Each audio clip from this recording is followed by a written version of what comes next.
Hi everyone.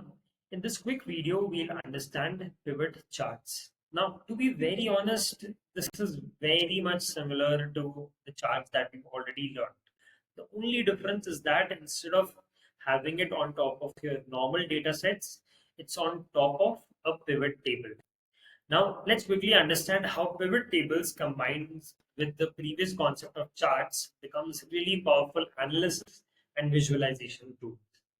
Okay, so for this, we simply have a data set over here, the pivot table, which tells us the sum of the quantities of different products sold. Okay, now all we need to do is simply select this and insert and create a chart. As we know, it automatically create an amazing chart, but this time it wasn't so smart because it took the grand total also as a separate product, which makes up 50% of the quantities sold. Well, all we need to do over here is remove this grand total. That's it. This got updated, right? Apart from that, now comes the real power of the combination of pivot tables and charts. Is now let's say I do not want the quantities of all these things. I only want to see those values which have a selling price of over $100.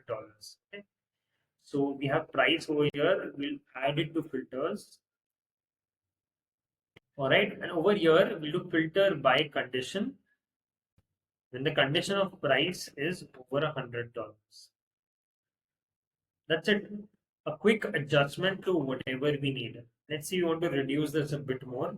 Just make it, let's say $20, which will include almost everything.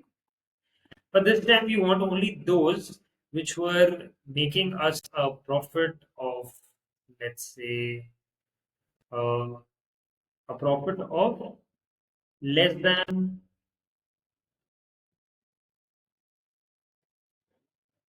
$100. So this gives us an other alternative view.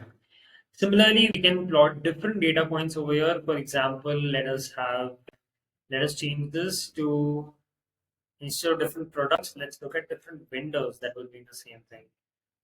And again, remove the totals. So this gives us a different analysis, right? So similarly, you can keep on playing with your pivot tables, and at the same time, you can start visualizing different things with your charts. You can also add multiple columns, but make sure that in this double click over here, setup, make sure that the pie chart or whatever the chart, the graph is, it has the data range covering this entire table. Right now, it's just two columns, but it can have more, as we saw in the previous videos. All right, so that's a quick understanding and lesson on pivot charts. And with this, we come to the end of this assignment. It was a short and simple one. But now that we'll do the project, that will involve a lot of different questions and challenges for you. And I genuinely hope for the smart ones, for the truly understanding ones out there, that they'll be able to answer all the questions at one go. All right. If you have any doubts, please attend the sessions so that we help you out 100%. All the best.